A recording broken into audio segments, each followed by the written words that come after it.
We're about to be joined by up-and-coming star jockey, apprentice Campbell Rawiller. He joins us. We'll have a chat about his racing life and also about his other racing life. Campbell, thanks for your time. Really appreciate it. It's great to be here. Now, mate, let's have a chat firstly. We're here at Angle Park in South Australia. We now find you based here in South Australia. You're a star up-and-coming apprentice jockey. You've been able to have some pretty good success pretty quickly here in Adelaide.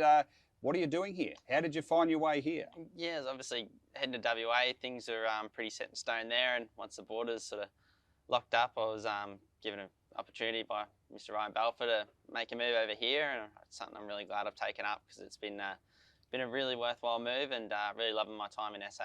Yeah, well, you've been to so many places. I mean, you started in Sydney. Obviously, your dad, Nash Rawiller, and you grew up in that great racing family. You've also been to Melbourne. You're thinking about going to Perth, and you find yourself in Adelaide. What do you like about Adelaide racing? It's very well moulded between Victoria as well, so it's not too much of a transition, I suppose.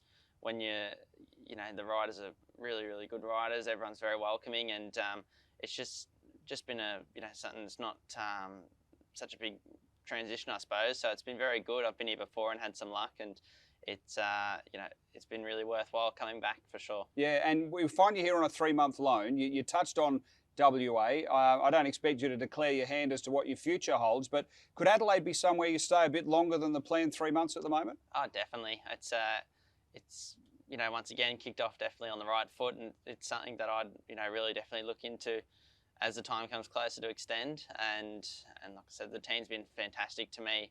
Mr. Ryan Balfour and his team, and look, I've settled in really well, so I'd love to definitely make the most of my time here, and when the time comes, look to extend.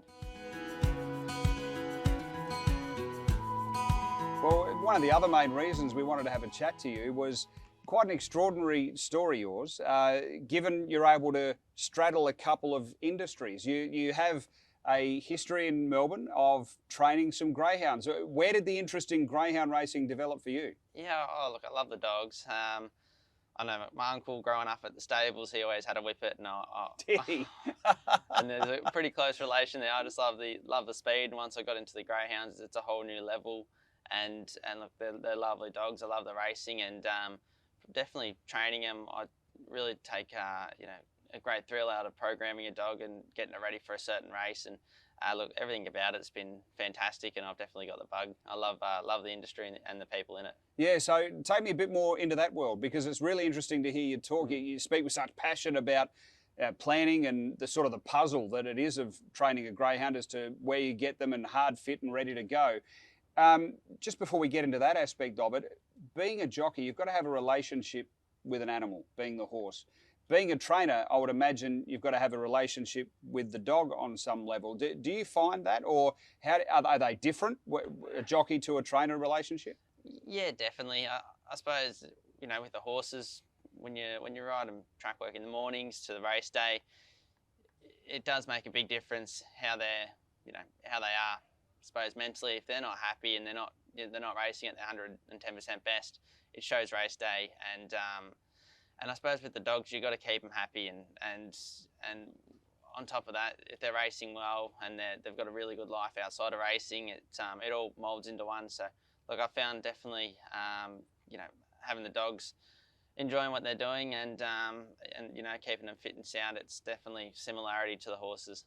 Okay, so it sounds like philosophy is a happy dog is a quick dog, as quick as it can go anyway. Is that what you think? Well, I've had some slow ones that are pretty happy, but I definitely think it's a major, has a major importance about it. I definitely think there's, they've got to enjoy what they're doing, and I suppose there's plenty of things I've still got to learn about the training side of things, but take it right back to being simple, keep them fit, happy and sound, and it's got to take them somewhere.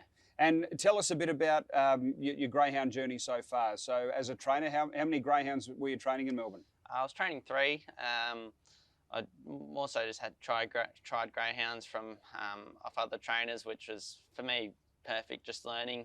I sort of wanted to, I suppose with the horses, when you just get into training, you're best off getting a horse that's going to be quite manageable, and in a sense knows what it's doing, so it helps you you know, when you make the mistake. And I think it's been perfect for me, just learning. I was able to get some tried dogs, which, you know, are quite easy to train, hand slipping them, and things like that, where it made it a lot more simple.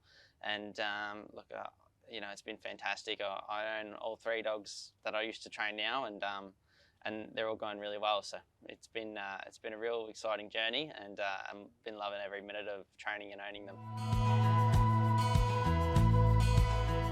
And how have you managed to fit it in? Because being an apprentice jockey is a full-time gig. You're riding track work for 3 or 4 hours at a morning. You've got race rides to fulfil. You've got form to do, and then yet you still had time to. How did you manage that? Good time management skills. Yeah. I don't know about that, but we found time for them. No, look, it was definitely just being smart managing them. I suppose when you're riding track work and you know, you got early starts and big days, it's just important to sort of have an idea of what you're doing before the day comes around. And for me, I was always working the dogs straight after track work, which I found worked really well. And then I'd still have a few good hours to worry about form and weight and the races ahead. So look, I was lucky. Mum was just down the road as well. If I was ever in trouble, she'd help me out feeding them and looking after them. But look, it's been pretty manageable so far. But yeah, it's definitely just a matter of being smart about how you use your time. And you're already contributing to the greyhound racing industry in South Australia. You're an owner. Tell us about that at the moment. Yeah, Erwin Bale. He's made the trip across from Melbourne, but he's he sort of probably just needs you know, needs a few more staying races around, which unfortunately Victoria, once you do that, you go up in grade quite a bit. So he's been able to sort of place a little bit better over here. And look, Kevin, who has him, he's been really happy with him. And yeah, it's nice to, I suppose, be able to focus on horse racing full time for the time being, and then, you know, get a lot of thrill out of watching them, you know, race frequently. Well, mate, it's a great story. It's an exciting time to see you sort of coming through the ranks and having great success here in South Australia. We hope you stick around, and you might be able to have one running out here under your name one day, mate. Thanks for your time. Thank you very much. There he is, Campbell Rawiller.